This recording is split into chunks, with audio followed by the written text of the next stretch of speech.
this was absolutely accurate, because the next thing that happened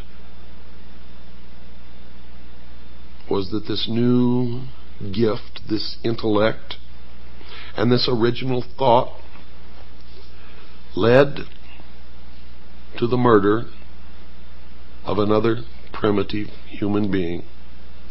In this case, of the tribe that had not been given the gift of intellect, did not have the ability to use a bone as a weapon because they had not made the connection. And you watched in the symbology of that movie the murder of Abel by his brother Cain. And you watched as he threw the bone up into the air, and the progression of the use of the gift of intellect led you to a space station spinning around the earth. And then the story began of man's journey toward illumination. And everything in that movie was a symbol for something else. Now, the audience sitting, who are what the adepts or the initiates call profane, did not understand what they saw.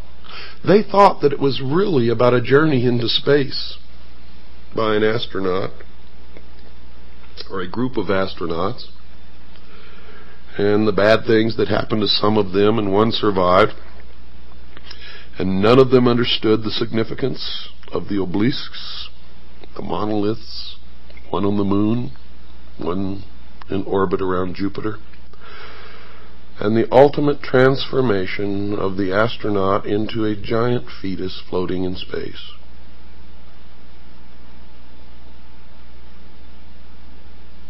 And to tell you the truth, when I first saw the movie, I didn't really understand it either, but I knew that there was something of such import there that I needed to know,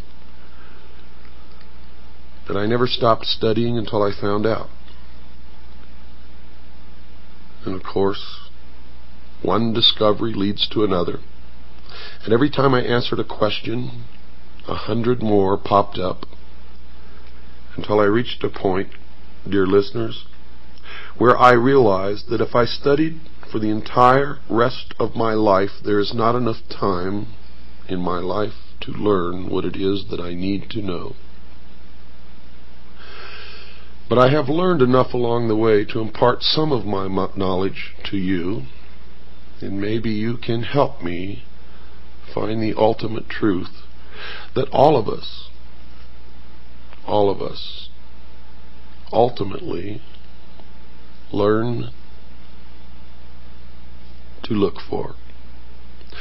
Although not all of us ever realize that we are looking, and most of us never even understand what it is that we are looking for, but some of us do understand that we are looking. The adepts or the initiates, the priesthood of the mystery school, believe that they have found it and that they know all of these things. And I'm not really sure that they do. Because in my search and my ultimate illumination, and yes, I have become, to a degree, illumined or illuminated. I have discovered that I am more illuminated than most of those who have gone through the process of initiation in the mystery schools and believe that they know more than I do. And it's not true. I have surpassed them by so far, and they believe that they are so far ahead that it has become difficult for me to place myself in any kind of logical progression along a path that I am following, and I know not where it will ultimately lead.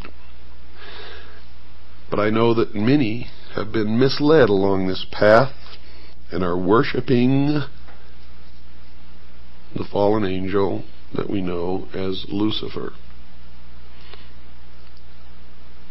Many believe that Lucifer and Satan are the same. Many people believe that they are totally different entities and that Satan is evil and Lucifer is not. But Lucifer rebelled against God according to the Bible and was expelled from heaven and flung to the earth to be the master of the material world, the master of the earth. Now, if Lucifer is indeed Satan, how this transformation took place, I am not wise enough to know. If they are different, then I have not yet discovered where Satan came from, if Lucifer is not Satan. Now, there are people who have professed to know the answers to these questions and have sat down and we have talked for hours. And I still am not sure that they are right or that they are wrong. And I'm still looking for the answer to that question. But I do know this. Ancient man witnessed something that he described in his oral history and in his writings. And it could probably be called the first UFO sighting in the history of the world.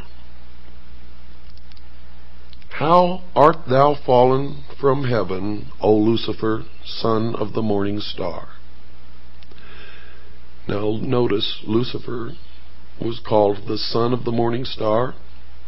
It was also called the morning star. And there is a great mystery here, because Christ also called himself the morning star. Now, how all that fits together, I do not know, but I have been told by those who have been initiated in the mystery schools that Christ and Lucifer are one and the same being. However, I cannot bring myself to believe that. What you believe, of course, is your own business and is not my intention to make you believe anything, but rather to impart to you what I have learned over many, many years of study into the secrets of those who worship the ancient mystery religions in secret for thousands of years.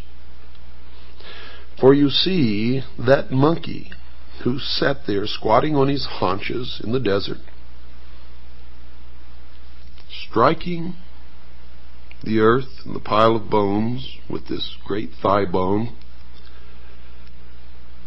was the first priest of the mystery schools.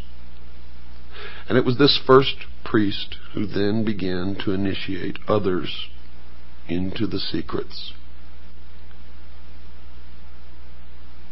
And they are the ones who have been responsible, according to my research, for most of the scientific developments and the forward movement as far as material progress goes of the human race. For they were the learners. They were the ones who developed science. They were the ones who hid their developments and used their science and their knowledge and their secrets to govern others. Usually not as kings, but as advisors and as priests, and in all actuality, the powers behind the thrones in ancient times and even today.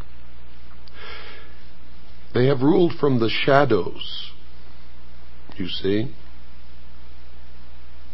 and they call themselves the guardians of the secrets of the ages.